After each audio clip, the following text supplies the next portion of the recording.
When Jesus had finished praying, one of his disciples said to him, "Lord, teach us to pray, just as John taught his followers to pray." So Jesus told them, "Pray in this way: Father, help us to honor your name. Come and set up your kingdom. Give us each day the food we need. Forgive our sins as we forgive everyone who has done wrong to us. And keep us from being tempted." Then Jesus went on to say, "Suppose one of you goes to a friend in the middle of the night and says, 'Let me borrow 3 loaves of bread. A friend of mine has dropped in, and I don't have a thing for him to eat.' And suppose your friend answers, 'Don't bother me. The door is bolted, and my children and I are in bed. I cannot get up to give you something.' He may not get up and give you the bread just because you are his friend, but he will get up and give you as much as you need, simply because you are not ashamed to keep on asking. So I tell you to ask, and you will receive. Search, and you will find. Knock, and the door will be opened for you. Everyone who asks will receive. Everyone who searches will find. And the door will be opened for everyone who knocks. Which one of you fathers would give your hungry child a snake if the child asked for a fish?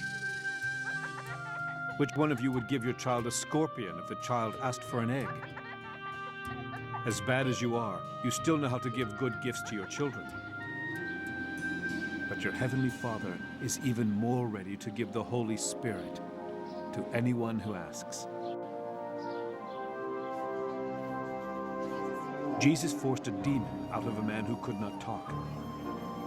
And after the demon had gone out, the man started speaking, and the crowds were amazed. But some people said, "He forces out demons by the power of Beelzebul, the ruler of the demons." Others wanted to put Jesus to the test. So they asked him to show them a sign from God. Jesus knew what they were thinking, and he said, "A kingdom where people fight each other will end up in ruin. The family that fights will break up. If Satan fights against himself, how can his kingdom last? Yet you say that I force out demons by the power of Beelzebul. If I use his power to force out demons, whose power do your own followers use to force them out? They are the ones who will judge you. But if I use God's power to force out demons, it proves that God's kingdom has already come to you. When a strong man arms himself and guards his home, everything he owns is safe. But if a stronger man comes and defeats him, he will carry off the weapons in which the strong man trusted. Then he will divide with others what he has taken. If you are not on my side, you are against me. If you don't gather in the crop with me, you scatter it. When an evil spirit leaves a person, it travels through the desert looking for a place to rest. But when it doesn't find a place, it says, "I will go back to the home I left." When it gets there and finds the place clean and fixed up, it goes off and finds 7 other evil spirits even worse than itself. They all come and make their home there, and that person ends up in worse shape than before. While Jesus was still talking, a woman in the crowd spoke up. "The woman who gave birth to you and nursed you is blessed." Jesus replied, "That's true. But the people who are really blessed are the ones who hear and obey God's message." As the crowds were gathering around Jesus, he said, "You people of today are evil. You keep looking for a sign from God. But what happened to Jonah is the only sign you will be given. Just as Jonah was a sign to the people of Nineveh, the Son of Man will be a sign to the people of today. When the judgment comes, the Queen of the South will stand there with you and condemn you. She traveled a long way to hear Solomon's wisdom. And yet here is something far greater than Solomon. The people of Nineveh will also stand there with you and condemn you. They turned to God when Jonah preached. And yet here is something far greater than Jonah. No one lights a lamp and then hides it or puts it under a clay pot. A lamp is put on a lampstand so that everyone who comes into the house can see the light. Your eyes are the lamp for your body. When your eyes are good, you have all the light you need. But when your eyes are bad, everything is dark. So be sure that your light isn't darkness. If you have light and nothing is dark, then light will be everywhere, as when a lamp shines brightly on you. When Jesus finished speaking, a Pharisee invited him home for a meal. Jesus went and sat down to eat. The Pharisee was surprised that he did not wash his hands before eating. So the Lord said to him, "You Pharisees clean the outside of cups and dishes, but on the inside you are greedy and evil. You fools! Didn't God make both the outside and the inside? If you would only give what you have to the poor, everything you do would please God. You Pharisees are in for trouble. You give God 1/10 of the spices from your gardens, such as mint and rue. But you cheat people, and you don't love God. You should be fair and kind to others, and still give 1/10 to God. You Pharisees are in for trouble. You love the front seats in the meeting places, and you like to be greeted with honor in the market. But you are in for trouble. You are like unmarked graves that people walk on without even knowing it." The teacher of the law of Moses spoke up. "Teacher, you said cruel things about us." Jesus replied, "You teachers are also in for trouble. You load people down with heavy burdens, but you won't lift a finger to help them carry the loads. Yes, you are really in for trouble. You build monuments to honor the prophets your own people murdered long ago. You must think that was the right thing for your people to do, or else you would not have built monuments for the prophets they murdered. Because of your evil deeds, the wisdom of God said, 'I will send prophets and apostles to you, but you will murder some and mistreat others. You people living today will be punished for all the prophets who have been murdered since the beginning of the world. This includes every prophet from the time of Abel to the time of Zechariah, who was murdered between the altar and the temple. You people will certainly be punished for all of this. You teachers of the law of Moses are really in for trouble. You carry the keys to the door of knowledge about God, but you never go in, and you keep others from going in." Jesus was about to leave, but the teachers and the Pharisees wanted to get even with him.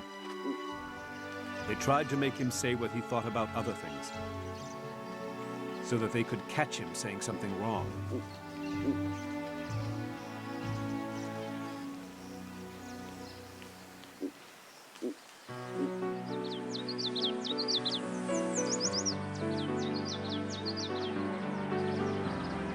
As thousands of people crowded around Jesus and were stepping on each other, he told his disciples, "Be sure to guard against the dishonest teaching of the Pharisees. It is their way of fooling people. Everything that is hidden will be found out, and every secret will be known. Whatever you say in the dark will be heard when it is day. Whatever you whisper in a closed room will be shouted from the housetops. My friends, don't be afraid of people. They can kill you, but after that, there is nothing else they can do. God is the one you must fear. Not only can he take your life, but he can throw you into hell. God is certainly the one you should fear. 5 sparrows are sold for just 2 pennies. But God doesn't forget a one of them. Even the hairs on your head are counted. So don't be afraid. You are worth much more than many sparrows. If you tell others that you belong to me, the Son of Man will tell God's angels that you are my followers. But if you reject me, you will be rejected in front of them. If you speak against the Son of Man, you can be forgiven. But if you speak against the Holy Spirit, you cannot be forgiven. When you are brought to trial in the Jewish meeting places or before rulers or officials, don't worry about how you will defend yourselves or what you will say. At that time, the Holy Spirit will tell you what to say. A man in a crowd said to Jesus, "Teacher, tell my brother to give me my share of what our father left us when he died." Jesus answered, "Who gave me the right to settle arguments between you and your brother?" Then he said to the crowd, "Don't be greedy. Owning a lot of things won't make your life safe." So Jesus told them this story. A rich man's farm produced a big crop, and he said to himself, "What can I do? I don't have a place large enough to store everything." Later he said, "Now I know what I'll do. I'll tear down my barns and build bigger ones, where I can store all my grain and other goods. Then I'll say to myself, 'You have stored up enough good things to last for years to come. Live it up. Eat, drink, and enjoy yourself.' But God said to him, 'You fool. Tonight you will die. Then who will get what you have stored up?' This is what happens to people who store up everything for themselves, but are poor in the sight of God." Jesus said to his disciples, "I tell you not to worry about your life. Don't worry about having something to eat or wear. Life is more than food or clothing. Look at the crows. They don't plant or harvest, and they don't have storehouses or barns. But God takes care of them. You are much more important than any birds. Can worry make you live longer? If you don't have power over small things, why worry about everything else? Look how the wildflowers grow. They don't work hard to make their clothes. But I tell you that Solomon, with all his wealth, wasn't as well clothed as one of these flowers. God gives such beauty to everything that grows in the fields. Even though it is here today and thrown into a fire tomorrow, won't he do even more for you? You have such little faith. Don't keep worrying about having something to eat or drink. Only people who don't know God are always worrying about such things. Your Father knows what you need. But put God's work first, and these things will be yours as well. My little group of disciples, don't be afraid. Your Father wants to give you the kingdom. Sell what you have and give the money to the poor. Make yourselves money bags that never wear out. Make sure your treasure is safe in heaven, where thieves cannot steal it and moths cannot destroy it. Your heart will always be where your treasure is. Be ready and keep your lamps burning. Just like those servants who wait up for their master to return from a wedding feast. As soon as he comes and knocks, they open the door for him. Servants are fortunate if their master finds them awake and ready when he comes. I promise you that he will get ready and have his servants sit down so he can serve them. Those servants are really fortunate if their master finds them ready, even though he comes late at night or early in the morning. You would surely not let a thief break into your home if you knew when the thief was coming. So always be ready. You don't know when the Son of Man will come. Peter asked Jesus, "Did you say this just for us or for everyone?" The Lord answered, "Who are faithful and wise servants? Who are the ones the master will put in charge of giving the other servants their food supplies at the proper time? Servants are fortunate if their master comes and finds them doing their job.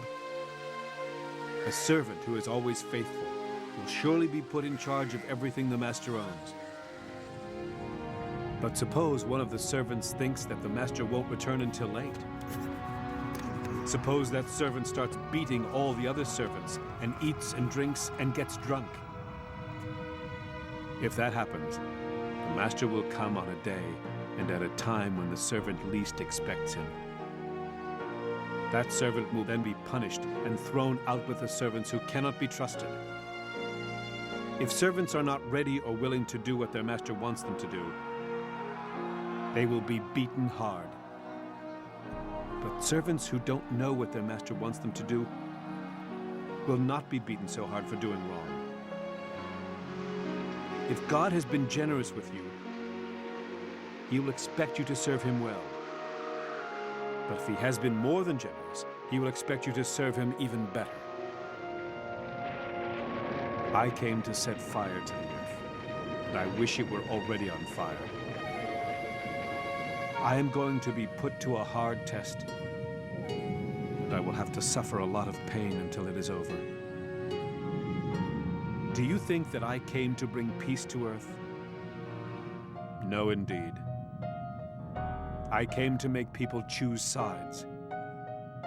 A family of 5 will be divided, with 2 of them against the other 3. Fathers and sons will turn against one another, and mothers and daughters will do the same. Mothers-in-law and daughters-in-law will also turn against each other. Jesus said to all the people, "As soon as you see a cloud coming up in the west, you say, 'It's going to rain.' And it does. When the south wind blows, you say, 'It's going to get hot.' And it does. Are you trying to fool someone? You can predict the weather by looking at the earth and sky, but you don't really know what's going on right now. Why don't you understand the right thing to do? When someone accuses you of something, try to settle things before you are taken to court. If you don't, you will be dragged before the judge. Then the judge will hand you over to the jailer, and you will be locked up. You won't get out until you have paid the last cent you owe."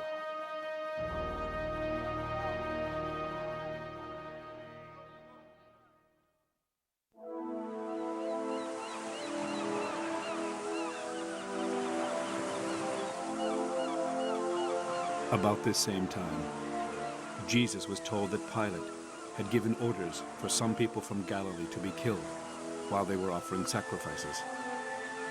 Jesus replied, "Do you think that these people were worse sinners than everyone else in Galilee, just because of what happened to them? Not at all. But you can be sure that if you don't turn back to God, every one of you will also be killed. What about those 18 people who died when the tower in Siloam fell on them? Do you think they were worse than everyone else in Jerusalem? Not at all. But you can be sure that if you don't turn back to God, every one of you will also die. Jesus then told them this story. A man had a fig tree growing in his vineyard. One day he went out to pick some figs, but he didn't find any. So he said to the gardener, "For 3 years I have come looking for figs on this tree, and I haven't found any yet. Chop it down. Why should it take up space?" The gardener answered, "Master, leave it for another year. I'll dig around it and put some manure on it to make it grow. Maybe it will have figs on it next year. If it doesn't, you can have it cut down." One Sabbath, Jesus was teaching in a Jewish meeting place. And a woman was there who had been crippled by an evil spirit for 18 years. She was completely bent over and could not straighten up. When Jesus saw the woman, he called her over and said, "You are now well." He placed his hands on her, and right away she stood up straight and praised God. The man in charge of the meeting place was angry because Jesus had healed someone on the Sabbath. So he said to the people, "Each week has 6 days when we can work. Come and be healed on one of those days, but not on the Sabbath." The Lord replied, "Are you trying to fool someone? Won't any one of you untie your ox or donkey and lead it out to drink on a Sabbath? This woman belongs to the family of Abraham, but Satan has kept her bound for 18 years. Isn't it right to set her free on the Sabbath?" Jesus' words made his enemies ashamed. But everyone else in the crowd was happy about the wonderful things he was doing. Jesus said, "What is God's kingdom like? What can I compare it with? It is like what happens when someone plants a mustard seed in a garden. The seed grows as big as a tree, and birds nest in its branches." Then Jesus said, "What can I compare God's kingdom with? It is like what happens when a woman mixes yeast into 3 batches of flour. Finally, all the dough rises.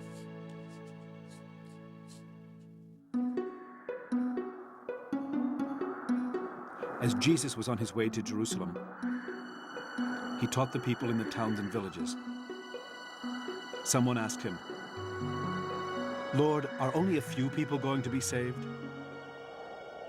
Jesus answered, "Do all you can to go in by the narrow door. A lot of people will try to get in, but will not be able to. Once the owner of the house gets up and locks the door, you will be left standing outside. You will knock on the door and say, 'Sir, open the door for us.' But the owner will answer, 'I don't know a thing about you.' Then you will start saying, 'We dined with you, and you taught in our streets.' But he will say, 'I really don't know who you are. Get away from me, you evil people.' Then when you have been thrown outside, you will weep and grit your teeth because you will see Abraham and Isaac and all the prophets in God's kingdom. People will come from all directions and sit down to feast in God's kingdom. There, the ones who are now least important will be most important. And those who are now most important will be least important."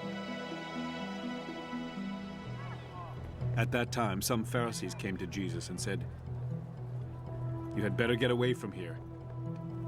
Herod wants to kill you." Jesus said to them, "Go tell that fox I am going to force out demons and heal people today and tomorrow. And 3 days later I'll be through.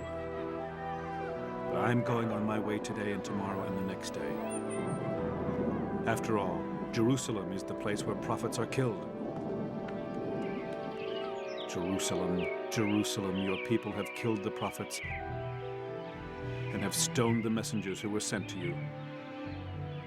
I have often wanted to gather your people as a hen gathers her chicks under her wings, but you wouldn't let me. Now your temple will be deserted. You won't see me again until the time when you say, "Blessed is the one who comes in the name of the Lord."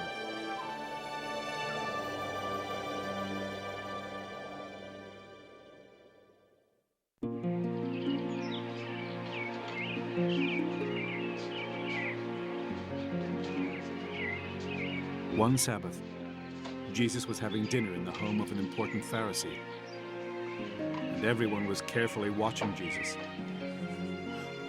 All of a sudden, a man with swollen legs stood up in front of him. Jesus turned and asked the Pharisees and the teachers of the law of Moses, "Is it right to heal on the Sabbath?" But they did not say a word. Jesus took hold of the man. Then he healed him and sent him away. Afterwards, Jesus asked the people, "If your son or ox falls into a well, wouldn't you pull him out right away? Even on the Sabbath?" There was nothing they could say. Jesus saw how the guests had tried to take the best seats. So he told them, "When you are invited to a wedding feast, don't sit in the best place. Someone more important may have been invited. Then the one who invited you will come and say, 'Give your place to this other guest.' You will be embarrassed and will have to sit in the worst place. When you are invited to be a guest, go and sit in the worst place. Then the one who invited you may come and say, 'My friend, take a better seat.' You will then be honored in front of all the other guests. If you put yourself above others, you will be put down. But if you humble yourself, you will be honored." Then Jesus said to the man who had invited him, "When you give a dinner or a banquet, don't invite your friends and family and relatives and rich neighbors. If you do, they will invite you in return, and you will be paid back. When you give a feast, invite the poor, the crippled, the lame, and the blind. They cannot pay you back. But God will bless you and reward you when his people rise from death." After Jesus had finished speaking, one of the guests said, "The greatest blessing of all is to be at the banquet in God's kingdom." Jesus told him, "A man once gave a great banquet and invited a lot of guests. When the banquet was ready, he sent a servant to tell the guests, 'Everything is ready. Please come.' One guest after another started making excuses. The first one said, 'I bought some land, and I've got to look it over. Please excuse me.' Another guest said, 'I bought 5 teams of oxen, and I need to try them out. Please excuse me.' Still another guest said, 'I have just gotten married, and I can't be there.' The servant told his master what happened, and the master became so angry that he said, 'Go as fast as you can to every street and alley in town. Bring in everyone who is poor, or crippled, or blind, or lame.' When the servant returned, he said, 'Master, I've done what you told me, and there is still plenty of room for more people.' His master then told him, 'Go out along the back roads and fence rows and make people come in, so that my house will be full. Not one of the guests I first invited will get even a bite of my food.'"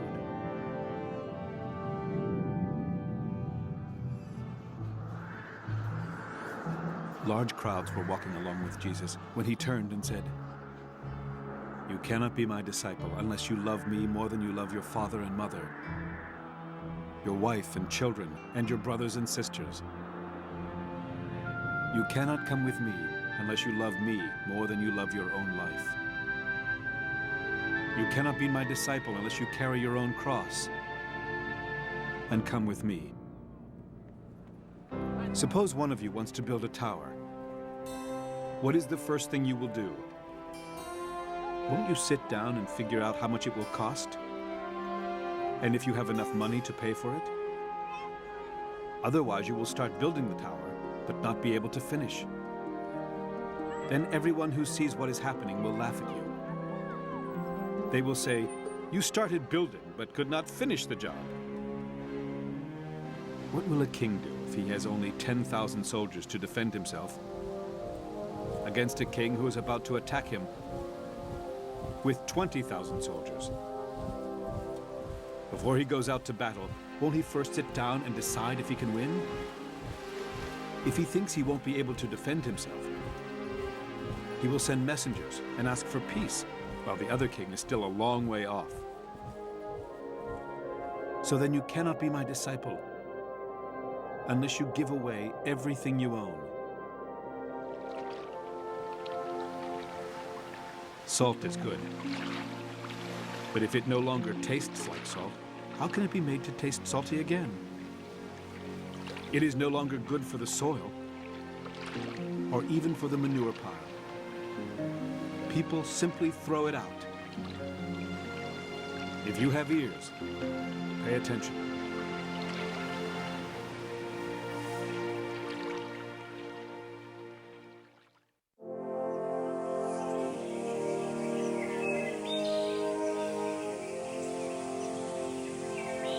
Tax collectors and sinners were all crowding around to listen to Jesus. So the Pharisees and the teachers of the law of Moses started grumbling. "This man is friendly with sinners. He even eats with them." Then Jesus told them this story. "If any of you has 100 sheep and one of them gets lost, what will you do? Won't you leave the 99 in the field and go look for the lost sheep until you find it? And when you find it, you will be so glad that you will put it on your shoulder and carry it home. Then you will call in your friends and neighbors and say, 'Let's celebrate. I found my lost sheep.'"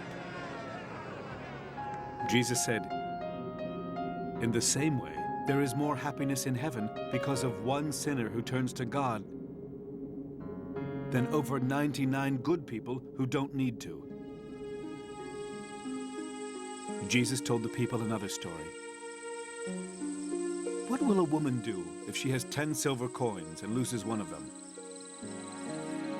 Won't she light a lamp, sweep the floor, and look carefully until she finds it? Then she will call in her friends and neighbors and say, 'Let's celebrate. I found the coin I lost.'" Jesus said, "In the same way, God's angels are happy when even one person turns to him." Jesus also told them another story. Once a man had 2 sons. The younger son said to his father, "Give me my share of the property." So the father divided his property between his 2 sons. Not long after that, the younger son packed up everything he owned and left for a foreign country, where he wasted all his money in wild living. He had spent everything when a bad famine spread through that whole land. Soon he had nothing to eat. He went to work for a man in that country, and the man sent him out to take care of his pigs. He would have been glad to eat what the pigs were eating, but no one gave him a thing. Finally, he came to his senses and said, "My father's workers have plenty to eat, and here I am starving to death. I will go to my father and say to him, 'Father, I have sinned against God in heaven and against you. I am no longer good enough to be called your son. Treat me like one of your workers.' The younger son got up and started back to his father. But when he was still a long way off, his father saw him and felt sorry for him. He ran to his son and hugged and kissed him. The son said, "Father, I have sinned against God in heaven and against you. I am no longer good enough to be called your son." But his father said to the servants, "Hurry and bring the best clothes and put them on him. Give him a ring for his finger and sandals for his feet. Get the best calf and prepare it so we can eat and celebrate. This son of mine was dead, but has now come back to life. He was lost and has now been found." And they began to celebrate. The older son had been out in the field. But when he came near the house, he heard the music and dancing. So he called one of the servants over and asked, "What's going on here?" The servant answered, "Your brother has come home safe and sound. And your father ordered us to kill the best calf." The older brother got so angry that he would not even go into the house. His father came out and begged him to go in. But he said to his father, "For years I have worked for you like a slave and have always obeyed you. But you have never even given me a little goat so that I could give a dinner for my friends. This other son of yours wasted your money on prostitutes. And now that he has come home, you ordered the best calf to be killed for a feast." His father replied, "My son, you are always with me, and everything I have is yours. But we should be glad and celebrate. Your brother was dead, but he is now alive. He was lost and has now been found."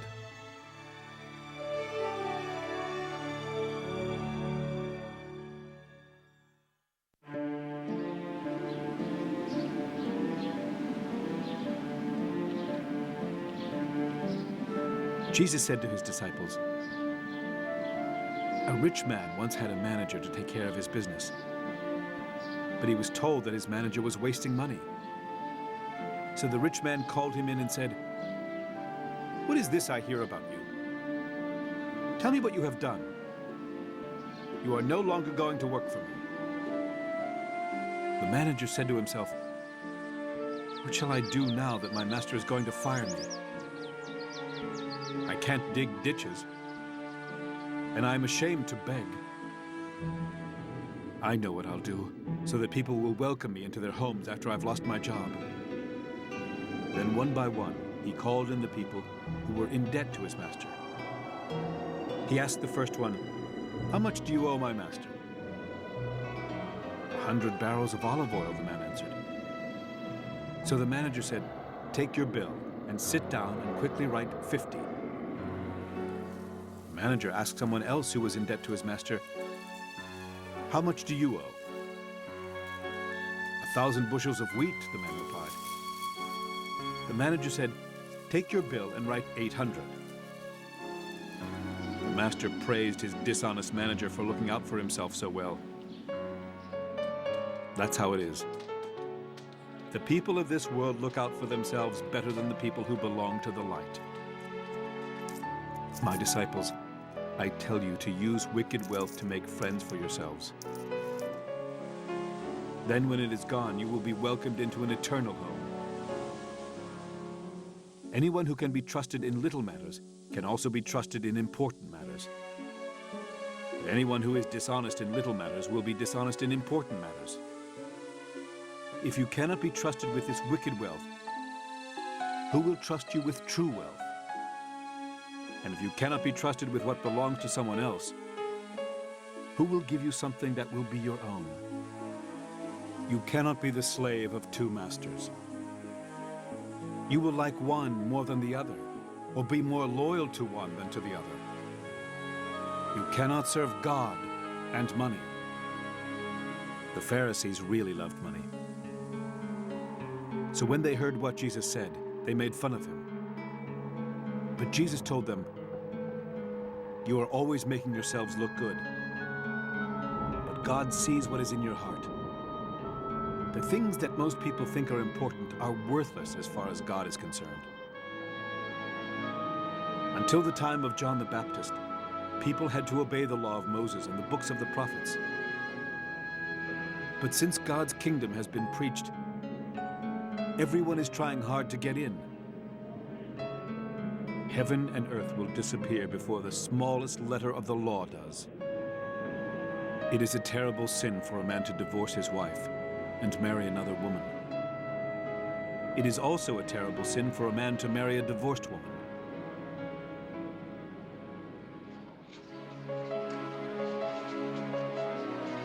There was once a rich man who wore expensive clothes and every day ate the best food. But a poor beggar named Lazarus was brought to the gate of the rich man's house. He was happy just to eat the scraps that fell from the rich man's table. His body was covered with sores, and dogs kept coming up to lick them. The poor man died, and angels took him to the place of honor next to Abraham. The rich man also died and was buried.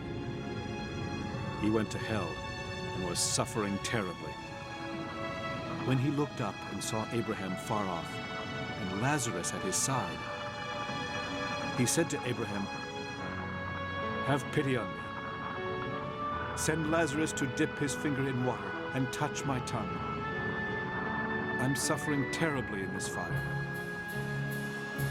Abraham answered, "My friend, remember that while you lived, you had everything good, and Lazarus had everything bad. Now he is happy, and you are in pain.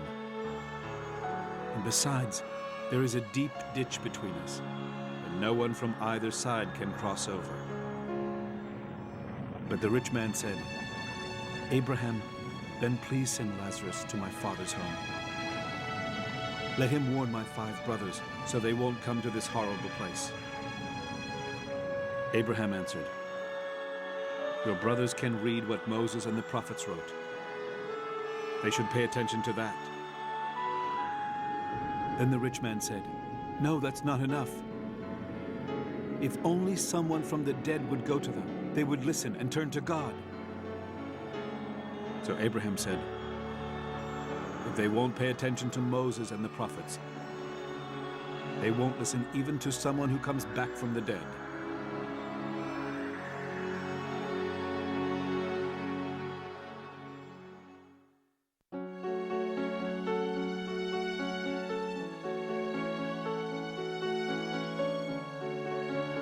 Jesus said to his disciples, "There will always be something that causes people to sin.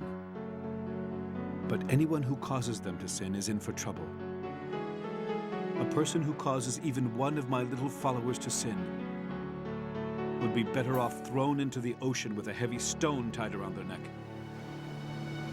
So be careful what you do. Correct any followers of mine who sin, and forgive the ones who say they are sorry. Even if one of them mistreats you 7 times in one day and says, 'I'm sorry,' you should still forgive that person." The apostle said to the Lord, "Make our faith stronger." Jesus replied, "If you had faith no bigger than a tiny mustard seed, you could tell this mulberry tree to pull itself up, roots and all, and to plant itself in the ocean, and it would."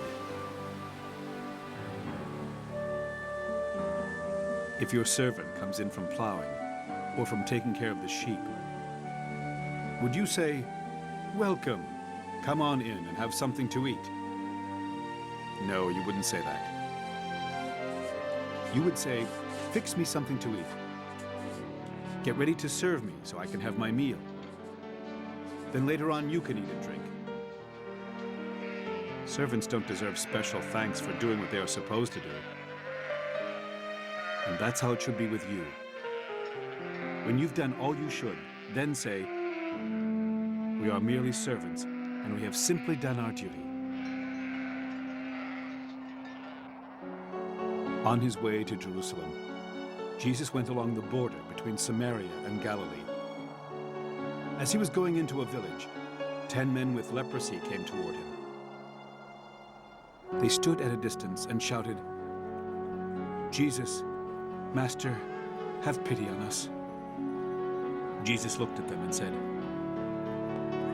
"Go show yourselves to the priests." On their way, they were healed. When one of them discovered that he was healed, he came back shouting praises to God. He bowed down at the feet of Jesus and thanked him. The man was from the country of Samaria. Jesus asked, "Weren't 10 men healed? Where are the other 9? Why was this foreigner the only one who came back to thank God?" Then Jesus told the man, "You may get up and go. Your faith has made you well." Some Pharisees asked Jesus when God's kingdom would come. He answered, "God's kingdom isn't something you can see. There is no use saying, 'Look, here it is,' or 'Look, there it is.' God's kingdom is here with you." Jesus said to his disciples, "The time will come when you will long to see one of the days of the Son of Man, but you will not. When people say to you, 'Look there,' or 'Look here,' don't go looking for him. The day of the Son of Man will be like lightning flashing across the sky. But first he must suffer terribly and be rejected by the people of today. When the Son of Man comes, things will be just as they were when Noah lived. People were eating, drinking, and getting married right up to the day when Noah went into the big boat. Then the flood came and drowned everyone on earth. When Lot lived, people were also eating and drinking. They were buying, selling, planting, and building. But on the very day Lot left Sodom, fiery flames poured down from the sky and killed everyone. The same will happen on the day when the Son of Man appears. At that time, no one on a rooftop should go down into the house to get anything. No one in a field should go back to the house for anything. Remember what happened to Lot's wife. People who try to save their lives will lose them. And those who lose their lives will save them. On that night, 2 people will be sleeping in the same bed, but only one will be taken. The other will be left. 2 women will be together grinding wheat, but only one will be taken. The other will be left.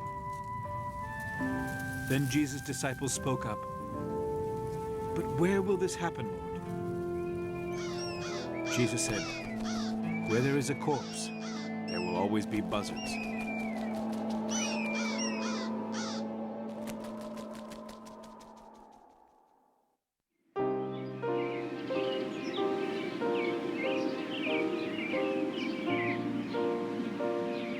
Jesus told his disciples a story about how they should keep on praying and never give up. In a town, there was once a judge who didn't fear God or care about people.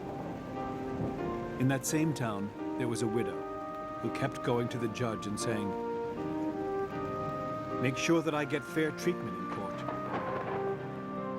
For a while, the judge refused to do anything.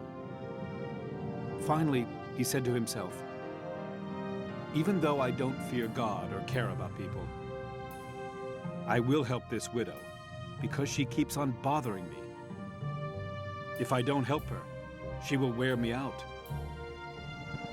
The Lord said, "Think about what that crooked judge said. Won't God protect his chosen ones who pray to him day and night? Won't he be concerned for them? He will surely hurry and help them. But when the Son of Man comes, will he find on this earth anyone with faith?" Jesus told a story to some people who thought they were better than others and who looked down on everyone else. 2 men went into the temple to pray. One was a Pharisee, and the other a tax collector. The Pharisee stood over by himself and prayed, "God, I thank you that I am not greedy, dishonest, and unfaithful in marriage like other people. And I am really glad that I am not like that tax collector over there. I go without eating for 2 days a week, and I give you 1/10 of all I earn." The tax collector stood off at a distance and did not think he was good enough even to look up toward heaven. He was so sorry for what he had done that he pounded his chest and prayed, "God, have pity on me. I am such a sinner." Then Jesus said, when the 2 men went home, it was the tax collector and not the Pharisee who was pleasing to God. If you put yourself above others, you will be put down. But if you humble yourself, you will be honored.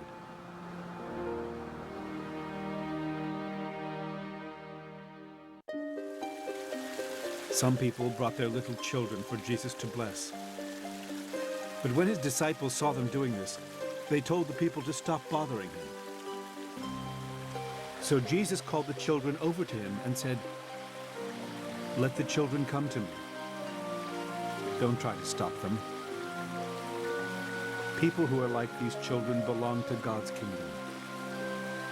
You will never get into God's kingdom unless you enter it like a child." An important man asked Jesus, "Good teacher, what must I do to have eternal life?" Jesus said, "Why do you call me good? Only God is good. You know the commandments. Be faithful in marriage. Do not murder. Do not steal. Do not tell lies about others. Respect your father and mother." He told Jesus, "I have obeyed all these commandments since I was a young man." When Jesus heard this, he said, "There is one thing you still need to do.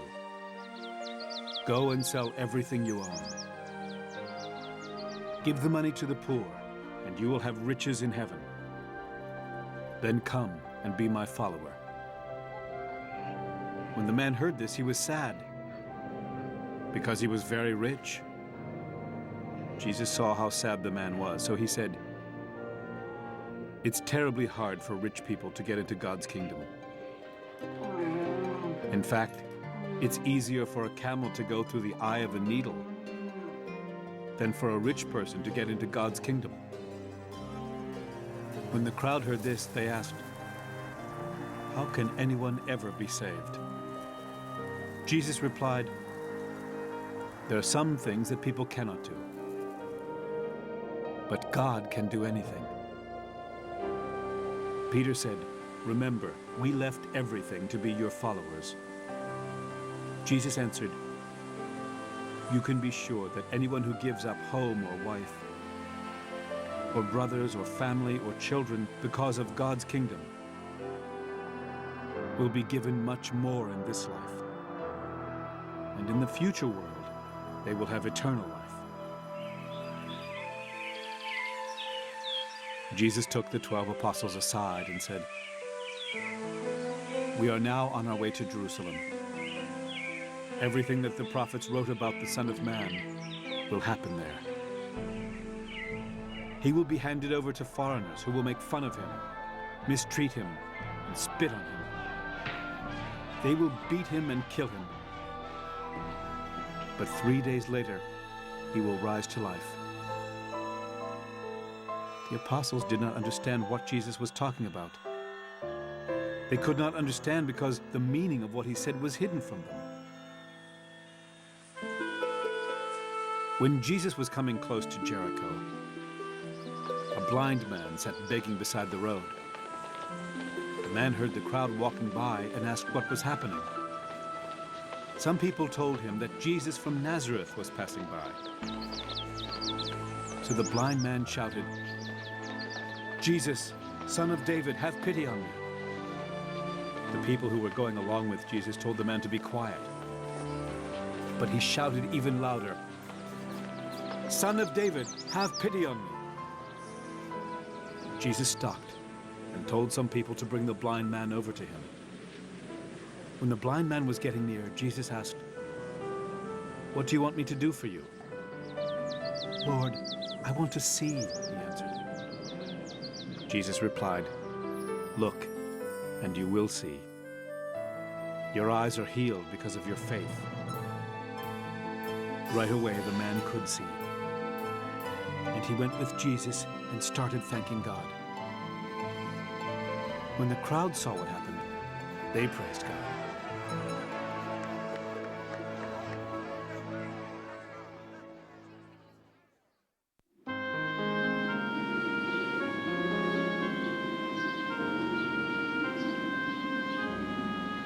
Jesus was going through Jericho, where a man named Zacchaeus lived. He was in charge of collecting taxes and was very rich.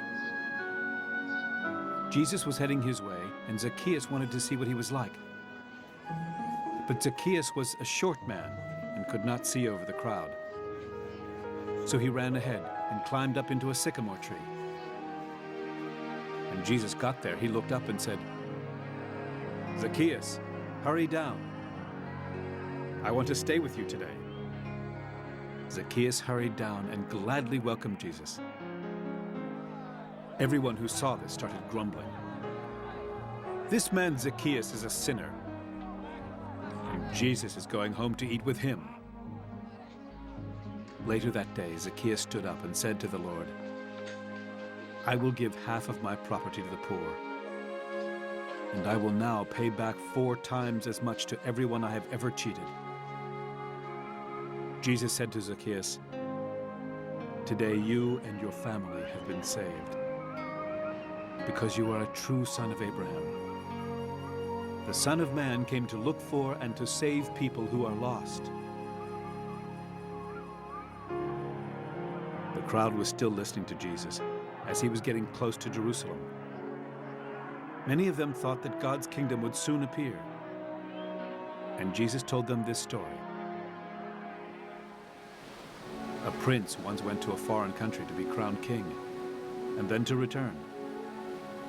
But before leaving, he called in 10 servants and gave each of them some money. He told them, "Use this to earn more money until I get back." But the people of his country hated him, and they sent messengers to the foreign country to say, "We don't want this man to be our king." After the prince had been made king, he returned and called in his servants. He asked them how much they had earned with the money they had been given. The first servant came and said, "Sir, with the money you gave me, I have earned 10 times as much." "That's fine, my good servant," the king said. "Since you have shown that you can be trusted with a small amount, you will be given 10 cities to rule." The second one came and said, "Sir, with the money you gave me, I have earned 5 times as much." The king said, "You will be given 5 cities."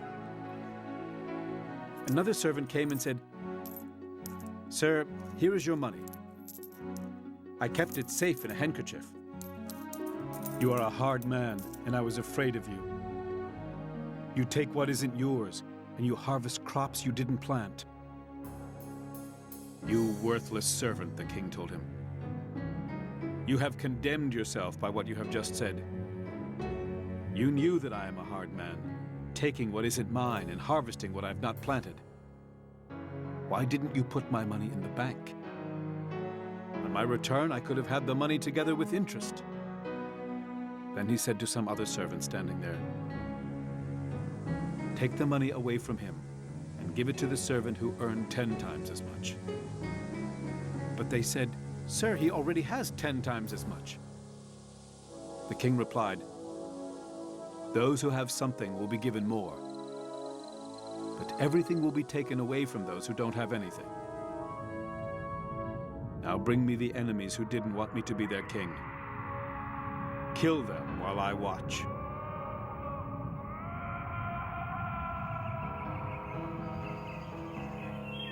When Jesus had finished saying all this, he went on toward Jerusalem. As he was getting near Bethphage and Bethany on the Mount of Olives, he sent 2 of his disciples on ahead. He told them, Go into the next village, where you will find a young donkey that has never been ridden. Untie the donkey and bring it here. If anyone asks why you are doing that, just say, 'The Lord needs it.'" They went off and found everything just as Jesus had said. While they were untying the donkey, its owners asked, "Why are you doing that?" They answered, "The Lord needs it." Then they led the donkey to Jesus. They put some of their clothes on its back and helped Jesus get on. And as he rode along, the people spread clothes on the road in front of him. When Jesus was starting down the Mount of Olives, his large crowd of disciples were happy and praised God because of all the miracles they had seen.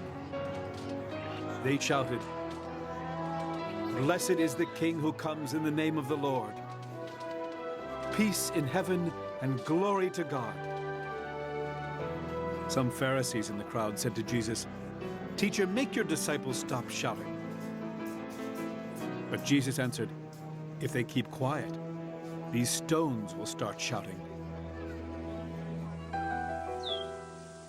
When Jesus came closer and could see Jerusalem, he cried and said, "It is too bad that today your people don't know what will bring them peace. Now it is hidden from them. Jerusalem, the time will come when your enemies will build walls around you to attack you. Armies will surround you and close in on you from every side. They will level you to the ground and kill your people. Not one stone in your buildings will be left on top of another. This will happen because you did not see that God had come to save you." When Jesus entered the temple, he started chasing out the people who were selling things. He told them, "The scriptures say, 'My house should be a place of worship,' and you have made it a place where robbers hide." Each day, Jesus kept on teaching in the temple. So the chief priests, the teachers of the law of Moses, and some other important people tried to have him killed. But they could not find a way to do it, because everyone else was eager to listen to him.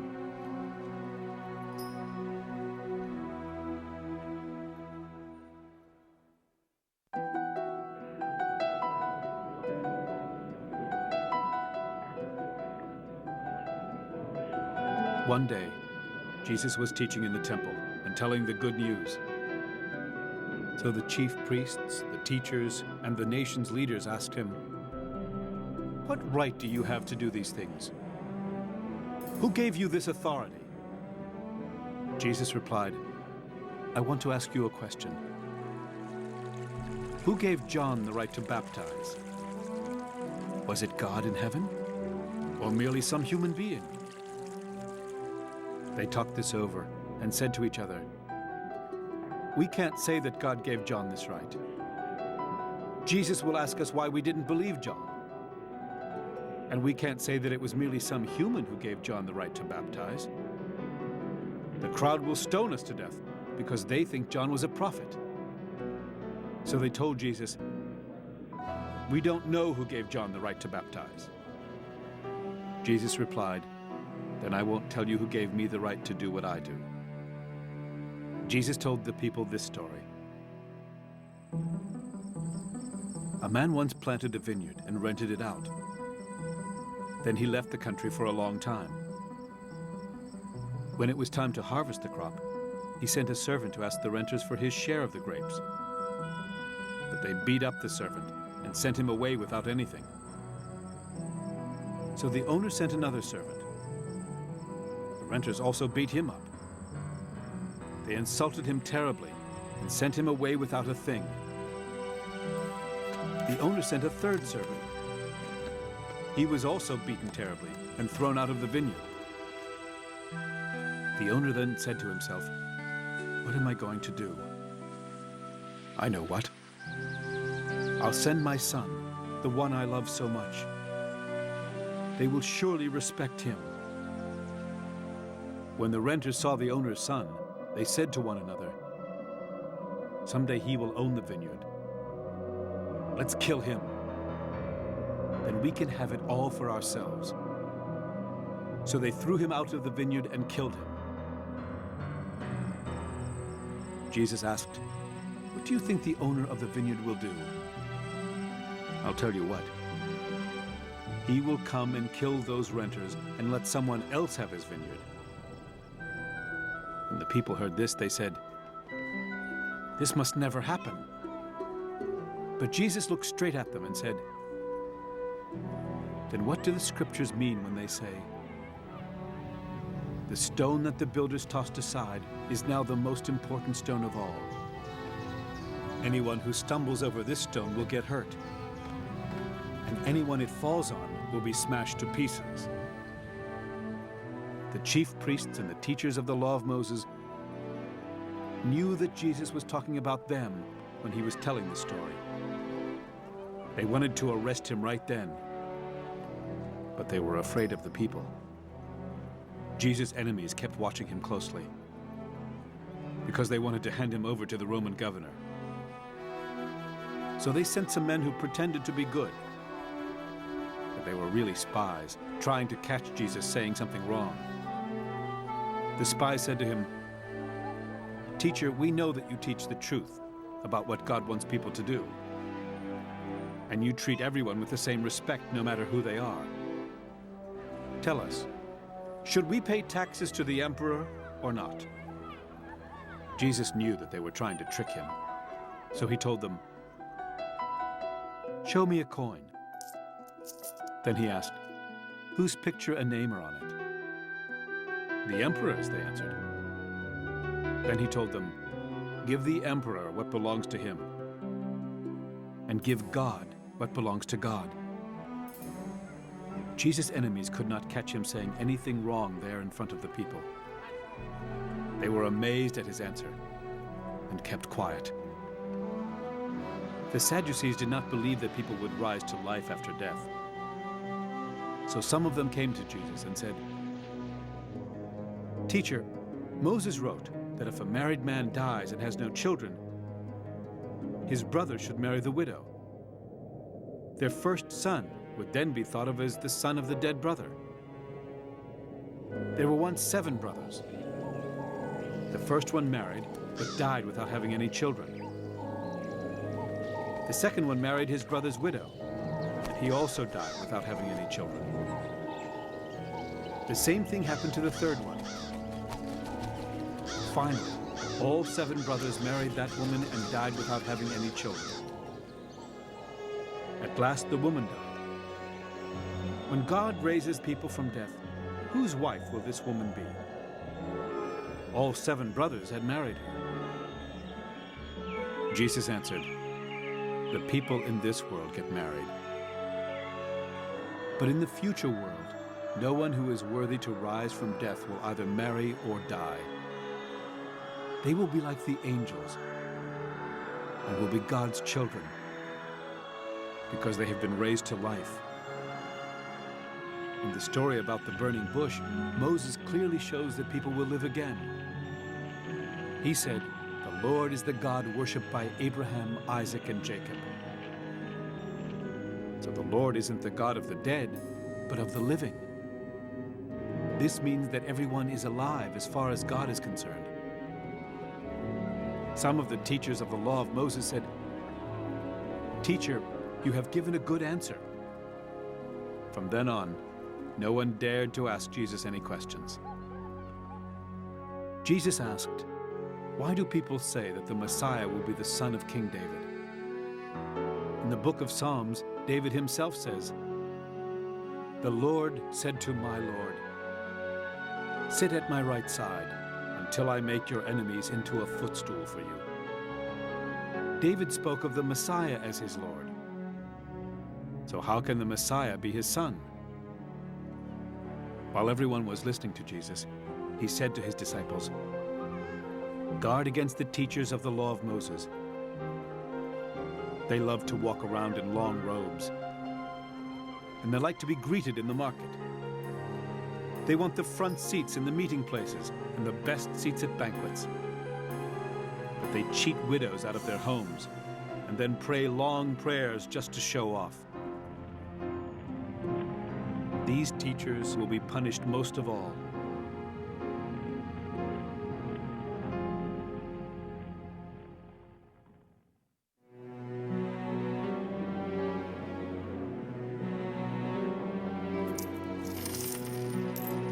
Jesus looked up and saw some rich people tossing their gifts into the offering box.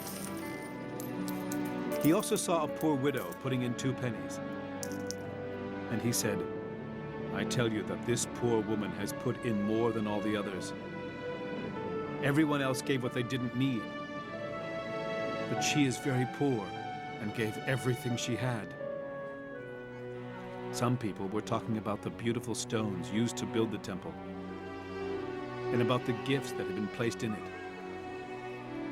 Jesus said, "Do you see these stones? The time is coming when not one of them will be left in place. They will all be knocked down." Some people asked, "Teacher, when will all this happen? How can we know when these things are about to take place?" Jesus replied, "Don't be fooled by those who will come and claim to be me. They will say, 'I am Christ, and now is the time.' But don't follow them. When you hear about wars and riots, don't be afraid. These things will have to happen first. But that isn't the end. Nations will go to war against one another, and kingdoms will attack each other. There will be great earthquakes. And in many places, people will starve to death and suffer terrible diseases. All sorts of frightening things will be seen in the sky. Before all this happens, you will be arrested and punished. You will be tried in your meeting places and put in jail. Because of me, you will be placed on trial before kings and governors. But this will be your chance to tell about your faith. Don't worry about what you will say to defend yourselves. I will give you the wisdom to know what to say. None of your enemies will be able to oppose you or to say that you are wrong. You will be betrayed by your own parents, brothers, family, and friends. Some of you will even be killed. Because of me, you will be hated by everyone. But don't worry. You will be saved by being faithful to me. When you see Jerusalem surrounded by soldiers, you will know that it will soon be destroyed.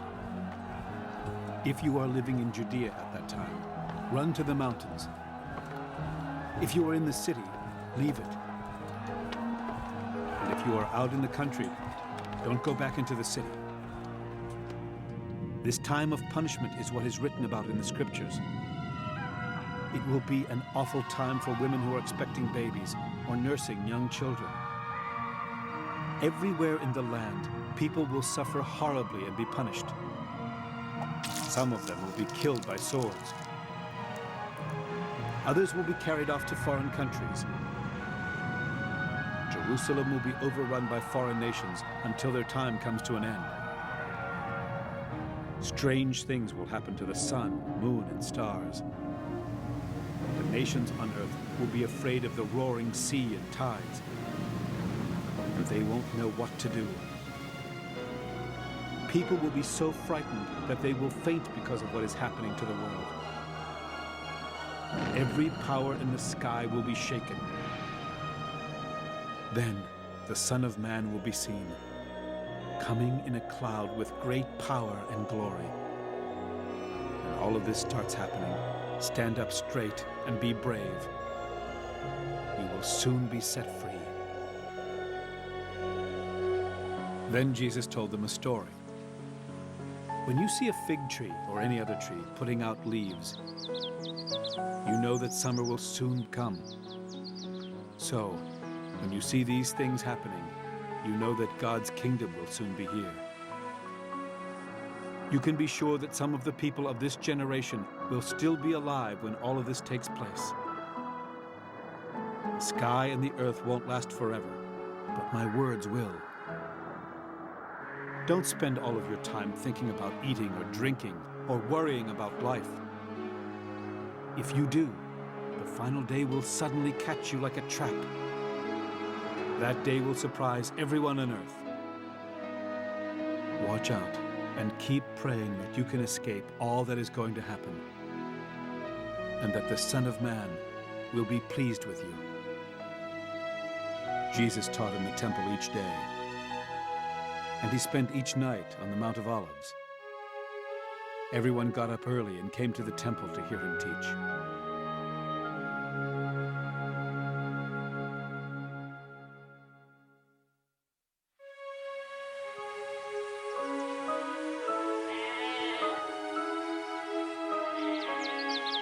The festival of thin bread, also called Passover, was near. The chief priests and the teachers of the law of Moses were looking for a way to get rid of Jesus, because they were afraid of what the people might do. Then Satan entered the heart of Judas Iscariot, who was one of the 12 apostles. Judas went to talk with the chief priests and the officers of the temple police about how he could help them arrest Jesus. They were very pleased and offered to pay Judas some money. He agreed and started looking for a good chance to betray Jesus when the crowds were not around. The day had come for the festival of thin bread, and it was time to kill the Passover lambs. So Jesus said to Peter and John, "Go and prepare the Passover meal for us to eat." But they asked, "Where do you want us to prepare it?" Jesus told them, "As you go into the city, you will meet a man carrying a jar of water. Follow him into the house and say to the owner, 'Our teacher wants to know where he can eat the Passover meal with his disciples.' The owner will take you upstairs and show you a large room ready for you to use. Prepare the meal there." Peter and John left. They found everything just as Jesus had told them, and they prepared the Passover meal. When the time came for Jesus and the apostles to eat, he said to them, "I have very much wanted to eat this Passover meal with you before I suffer. I tell you that I will not eat another Passover meal until it is finally eaten in God's kingdom." Jesus took a cup of wine in his hands and gave thanks to God. Then he told the apostles, "Take this wine and share it with each other. I tell you that I will not drink any more wine until God's kingdom comes." Jesus took some bread in his hands and gave thanks for it. He broke the bread and handed it to his apostles. Then he said, "This is my body, which is given for you. Eat this as a way of remembering me." After the meal, he took another cup of wine in his hands. Then he said, "This is my blood. It is poured out for you, and with it, God makes his new agreement. The one who will betray me is here at the table with me. The Son of Man will die in the way that has been decided for him, but it will be terrible for the one who betrays him." Then the apostles started arguing about who would ever do such a thing. The apostles got into an argument about which one of them was the greatest. So Jesus told them, "Foreign kings order their people around, and powerful rulers call themselves everyone's friends. But don't be like them. The most important one of you should be like the least important, and your leader should be like a servant. Who do people think is the greatest? A person who is served, or one who serves?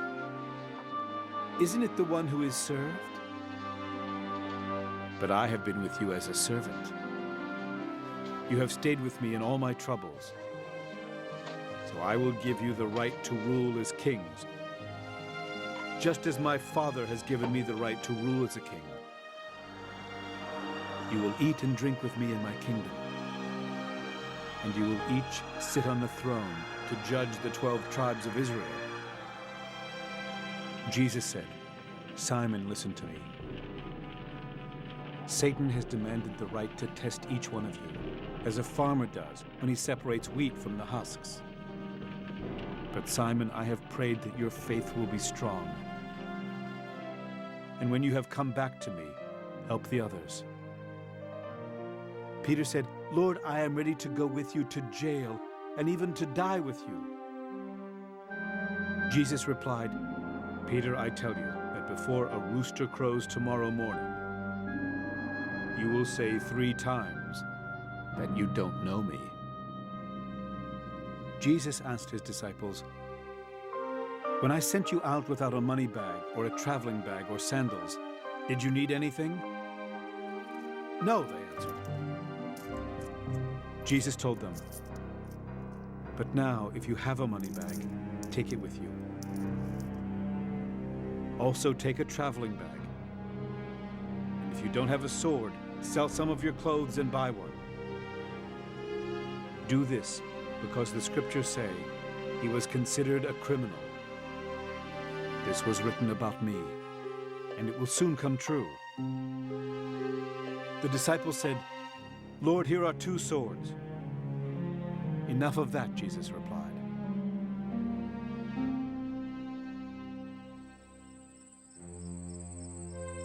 Jesus went out to the Mount of Olives, as he often did, and his disciples went with him. When they got there, he told them, pray that you won't be tested.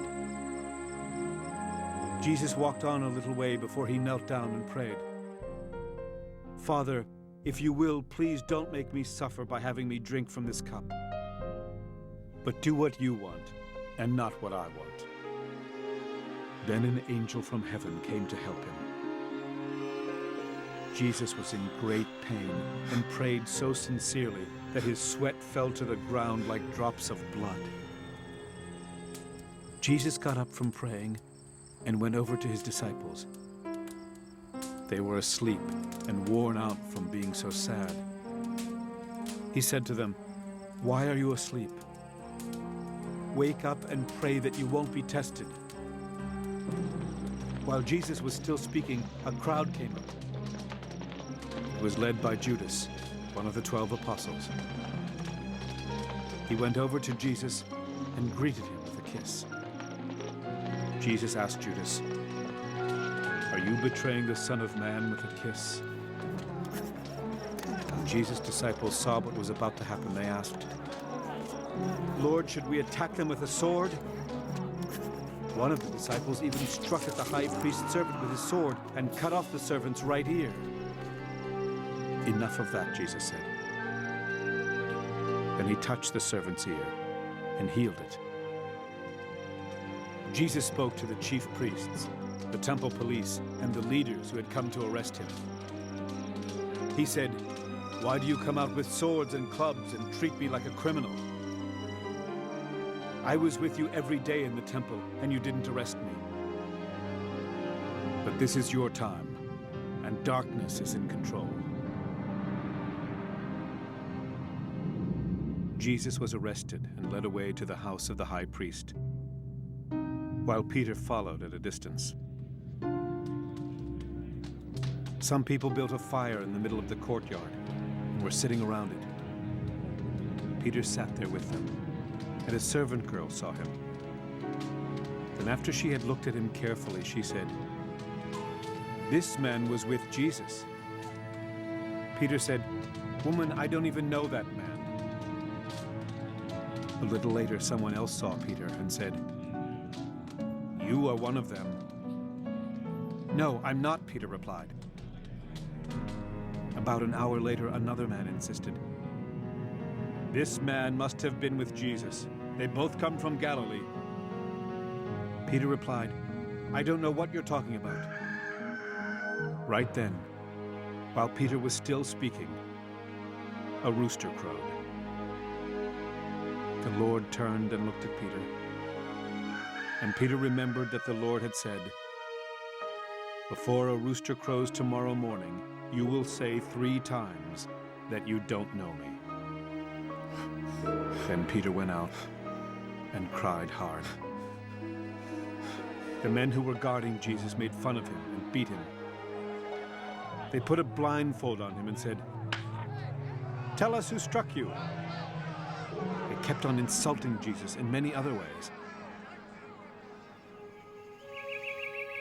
At daybreak, the nation's leaders, the chief priests, and the teachers of the law of Moses got together and brought Jesus before the council. They said, "Tell us, are you the Messiah?" Jesus replied, "If I said so, you wouldn't believe me. And if I asked you a question, you wouldn't answer. But from now on, the Son of Man will be seated at the right side of God All-Powerful." Then they asked, "Are you the Son of God?"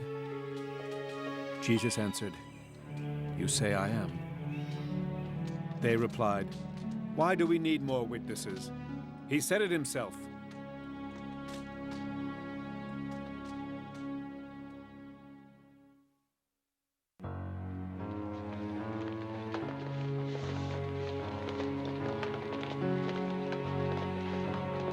Everyone in the council got up and led Jesus off to Pilate. They started accusing him and said, "We caught this man trying to get our people to riot and to stop paying taxes to the emperor. He also claims that he is the Messiah, our king." Pilate asked Jesus, "Are you the king of the Jews?" "Those are your words," Jesus answered. Pilate told the chief priests in the crowd, "I don't find him guilty of anything." But they all kept on saying, "He has been teaching and causing trouble all over Judea.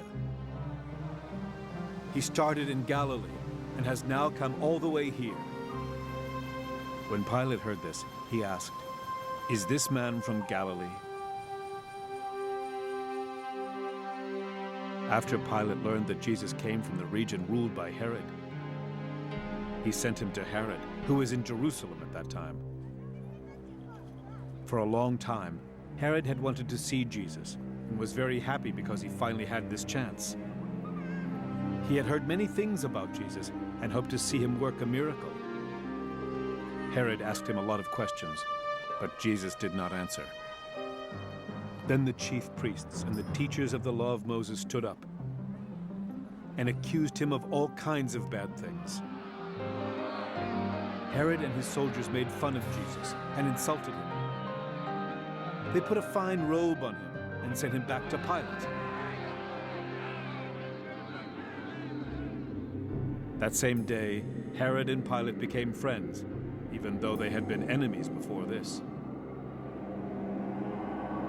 Pilate called together the chief priests, the leaders, and the people. He told them, "You brought Jesus to me and said he was a troublemaker. But I have questioned him here in front of you, and I have not found him guilty of anything that you say he has done." Herod didn't find him guilty either and sent him back. "This man doesn't deserve to be put to death. I will just have him beaten with a whip and set free." But the whole crowd shouted, "Kill Jesus! Give us Barabbas!" Now, Barabbas was in jail because he had started a riot in the city and had murdered someone. Pilate wanted to set Jesus free, so he spoke again to the crowds. But they kept shouting, "Nail him to a cross! Nail him to a cross!" Pilate spoke to them a third time. "But what crime has he done? I have not found him guilty of anything for which he should be put to death. I will have him beaten with a whip and set free." The people kept on shouting as loud as they could for Jesus to be put to death. Finally, Pilate gave in. He freed the man who was in jail for rioting and murder, because he was the one the crowd wanted to be set free. Then Pilate handed Jesus over for them to do what they wanted with him.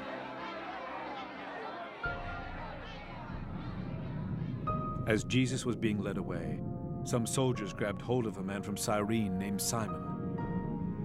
He was coming in from the fields, but they put the cross on him and made him carry it behind Jesus. A large crowd was following Jesus, and in the crowd a lot of women were crying and weeping for him. Jesus turned to the women and said, "Women of Jerusalem, don't cry for me. Cry for yourselves and for your children. Someday people will say, women who never had children are really fortunate. At that time, everyone will say to the mountains, 'Fall on us.' They will say to the hills, 'Hide us.' If this can happen when the wood is green, what do you think will happen when it is dry?" 2 criminals were led out to be put to death with Jesus. When the soldiers came to the place called the Skull, they nailed Jesus to a cross. They also nailed 2 criminals to crosses, one on each side of Jesus. Jesus said, "Father, forgive these people. They don't know what they're doing." While the crowd stood there watching Jesus, the soldiers gambled for his clothes. The leaders insulted him by saying he saved others. Now he should save himself if he really is God's chosen Messiah. The soldiers made fun of Jesus and brought him some wine. They said, "If you are the King of the Jews, save yourself." Above him was a sign that said, "This is the King of the Jews." One of the criminals hanging there also insulted Jesus by saying, "Aren't you the Messiah? Save yourself and save us." But the other criminal told the first one off, "Don't you fear God? Aren't you getting the same punishment as this man? We got what was coming to us, but he didn't do anything wrong." Then he said to Jesus, "Remember me when you come into power." Jesus replied, "I promise that today you will be with me in paradise."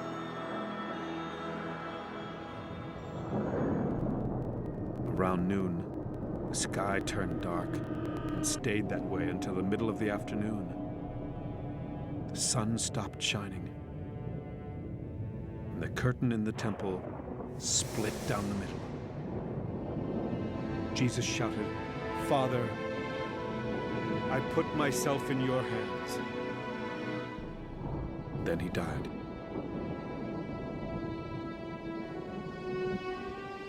When the Roman officer saw what had happened, he praised God and said, "Jesus must really have been a good man." A crowd had gathered to see the terrible sight. Then after they had seen it, they felt broken-hearted and went home. All of Jesus' close friends and the women who had come with him from Galilee stood at a distance and watched. There was a man named Joseph who was from Arimathea in Judea. Joseph was a good and honest man, and he was eager for God's kingdom to come. He was also a member of the council, but he did not agree with what they had decided. Joseph went to Pilate and asked for Jesus' body. He took the body down from the cross and wrapped it in fine cloth. Then he put it in a tomb that had been cut out of solid rock and had never been used. It was Friday, and the Sabbath was about to begin. The women who had come with Jesus from Galilee followed Joseph and watched how Jesus' body was placed in the tomb. Then they went to prepare some sweet-smelling spices for his burial. But on the Sabbath, they rested, as the law of Moses commands.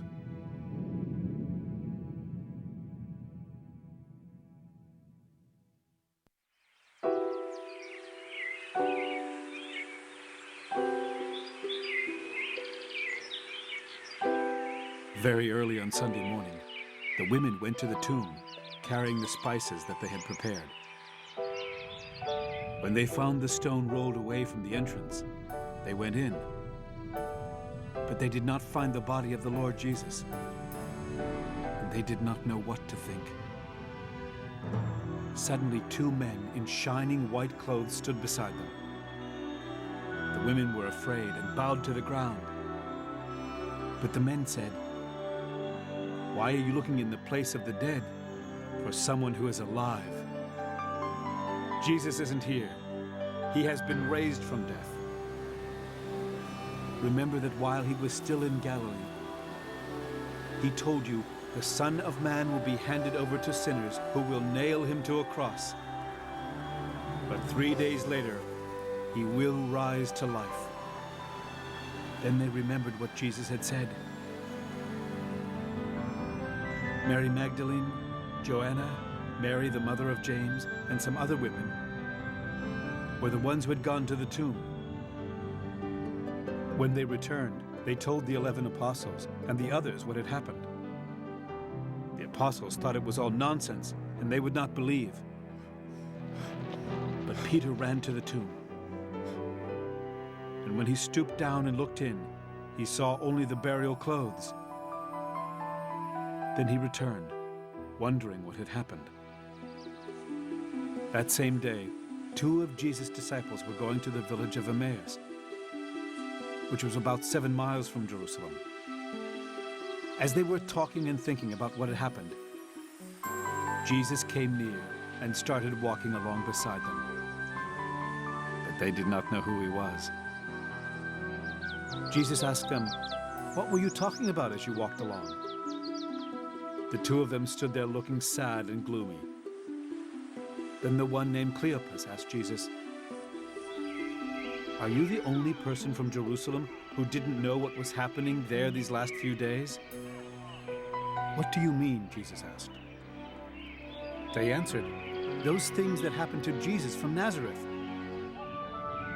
By what he did and said, he showed that he was a powerful prophet who pleased God and all the people. Then the chief priests and our leaders had him arrested and sentenced to die on a cross. We had hoped that he would be the one to set Israel free. But it has already been 3 days since all this happened. Some women in our group surprised us. They had gone to the tomb early in the morning, but did not find the body of Jesus. They came back, saying that they had seen a vision of angels who told them that he is alive. Some men from our group went to the tomb and found it just as the women had said. But they didn't see Jesus either." Then Jesus asked the 2 disciples, "Why can't you understand? How can you be so slow to believe all that the prophets said? Didn't you know that the Messiah would have to suffer before he was given his glory?" Jesus then explained everything written about himself in the scriptures, beginning with the law of Moses and the books of the prophets. When the 2 of them came near the village where they were going, Jesus seemed to be going farther. They begged him, "Stay with us. It's already late and the sun is going down." So Jesus went into the house to stay with them. After Jesus sat down to eat, he took some bread. He blessed it and broke it. Then he gave it to them. At once they knew who he was, but he disappeared. They said to each other, "When he talked with us along the road and explained the scriptures to us, didn't it warm our hearts?" So they got right up and returned to Jerusalem. The 2 disciples found the 11 apostles and the others gathered together. And they learned from the group that the Lord was really alive and had appeared to Peter. Then the disciples from Emmaus told what happened on the road and how they knew he was the Lord when he broke the bread. While Jesus' disciples were talking about what had happened, Jesus appeared and greeted them. They were frightened and terrified because they thought they were seeing a ghost. But Jesus said, "Why are you so frightened? Why do you doubt? Look at my hands and my feet and see who I am. Touch me and find out for yourselves. Ghosts don't have flesh and bones as you see I have." After Jesus said this, he showed them his hands and his feet. The disciples were so glad and amazed that they could not believe it. Jesus then asked them, "Do you have something to eat?" They gave him a piece of baked fish. He took it and ate it as they watched. Jesus said to them, "While I was still with you, I told you that everything written about me in the law of Moses, the books of the prophets, and in the Psalms had to happen." Then he helped them understand the scriptures. He told them, "The scriptures say that the Messiah must suffer. And 3 days later he will rise from death. They also say that all people of every nation must be told in my name to turn to God in order to be forgiven. So beginning in Jerusalem, you must tell everything that has happened. I will send you the one my Father has promised. But you must stay in the city until you are given power from heaven." Jesus led his disciples out to Bethany, where he raised his hands and blessed them. As he was doing this, he left and was taken up to heaven. After his disciples had worshipped him, they returned to Jerusalem and were very happy. They spent their time in the temple, praising God.